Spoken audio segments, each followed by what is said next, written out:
सभी को नमस्कार। Second year AHDP second semester medicine जो है, आज हम मेडिसिन में निमेटोड राउंड वर्म जो आज पढ़ेंगे, इसमें एस्कैरियसिस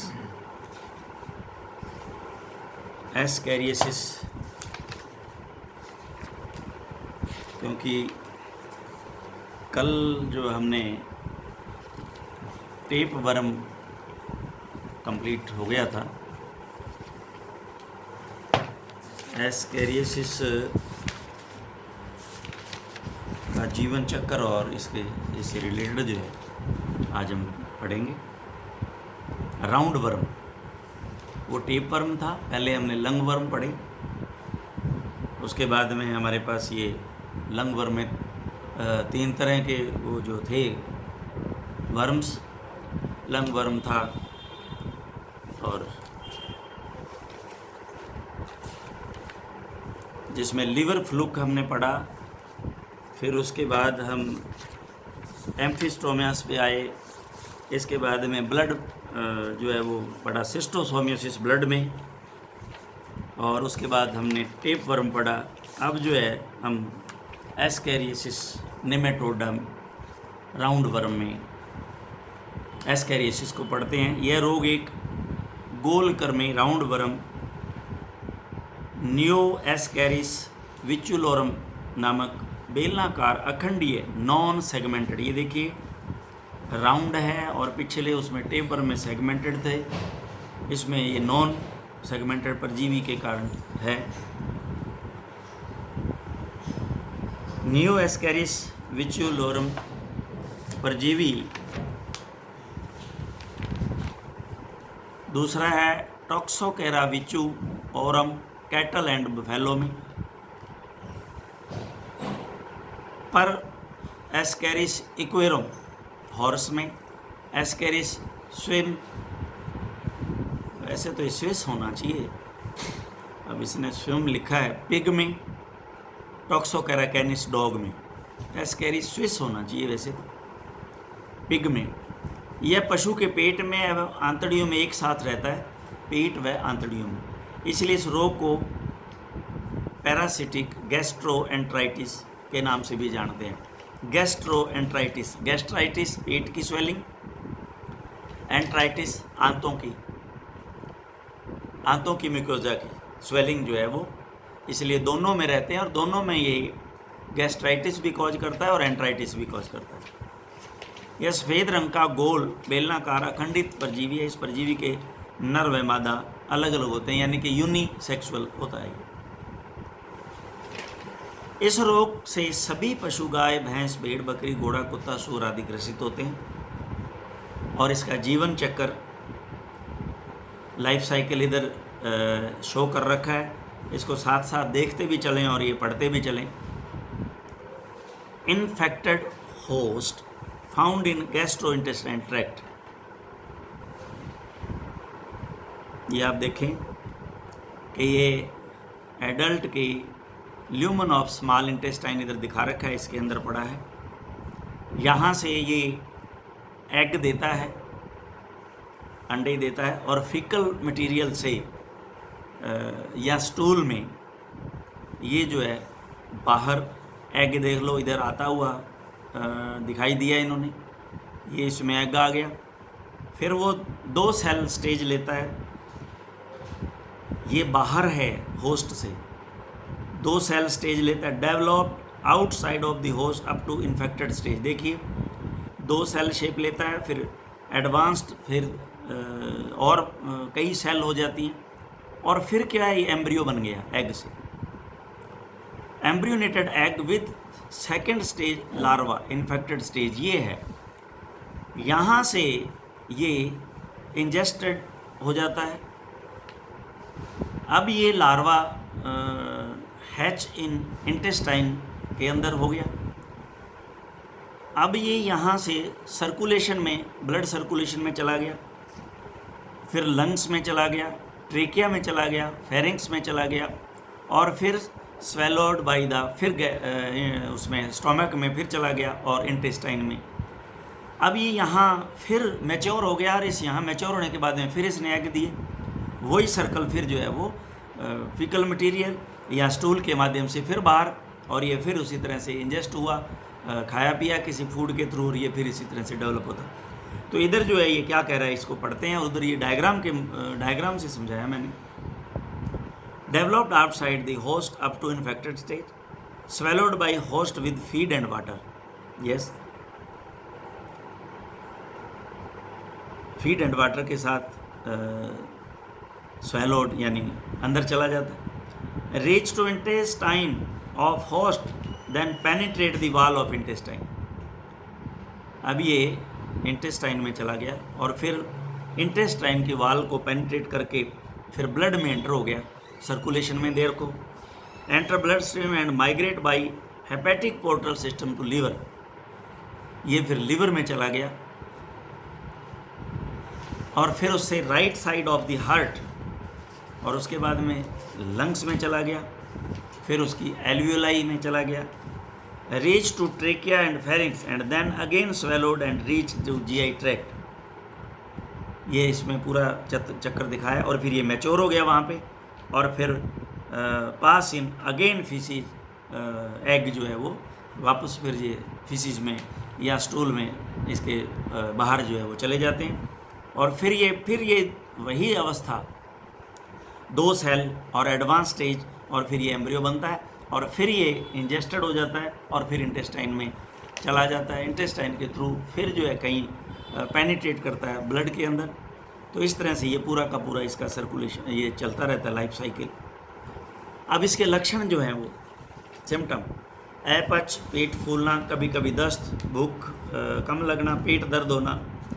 कुत्तों में विशेष तौर पर पेट को ज़मीन पर रगड़ना, कुत्ते पेट को ज़मीन पर रगड़ते हैं। दांत को किटकिटाना, पेट लटकना, पोट बैली जैसे लक्षण दिखाई देते हैं। ये आंत में अधिक संख्या में होकर गुच्छा बनाकर आंत में रुकावट भी पैदा कर देते हैं, जिससे ऑब्स्ट्रक्शन हो जाता है, तो बंद भी पड़ जाता है, क्योंकि बहुत ज़्यादा बड़ा गुच्छा हो गया तो वहाँ से ये फीकल मटेरियल को पास ही नहीं होने देंगे। बाइल डक्ट को बंद कर देते हैं, बाइल डक्ट को बंद कर देंगे तो ये सबसे बहुत बड़ी प्रॉब्लम आ जाएगी, क्योंकि बाइल जूस ड्यूडिनम में जाएगा ही नहीं, और पाचन क्रिया जो है टोटली गड़बड़ हो जाएगी। एल्कलाइन जो बाइल है वो आएगा ही नहीं उसमें ड्यूडिनम में। फेफड़ों यकृत में पहुंचकर उसे नुकसान पहुंचाता है, यहाँ तक कि फाइब्रोसिस भी उसका कर देता है, fibrosis of the liver. Diagnosis इसका निदान, लक्षणों के आधार पर प्रयोगशाला में मल की जांच में अंडे देकर, और इसके बाद में अब आता है इसका ट्रीटमेंट उपचार। पाइपराजिन एडिपेट, यह एस्केरिस की मुख्य दवा है, और घोड़ों में तो ख़ास तौर से ये वेरी इम्पोर्टेंट ड्रग। डोज 200 से 250 मिलीग्राम पर केजी बॉडी वेट। थायाबेंडाजोल, यह ब्रॉड स्पेक्ट्रम एंथेल्मेटिक है, एस्केरिस पर बहुत असरदार है, लेकिन लंगवर्म व फाइलेरियसिस पर असरदार नहीं है। लंगवर्म और फाइलेरिया, आगे फाइलेरियसिस स्किन की डिजीज़ है, पढ़ेंगे आगे, इसको अंडरलाइन कर लेना, जब हम पढ़ेंगे तब आप इसे समझ में आ जाएगा फाइलेरिया क्या है। तो असरदार नहीं है। खुराक डोज 50 से 100 मिलीग्राम पर केजी बॉडी वेट। मेबेंडाजोल, यह औषधि उपरोक्त तीनों से ज़्यादा असरदार व विषाक्तहीन है, यानी कि जहर नहीं फैलाती और असर ज़्यादा करती है।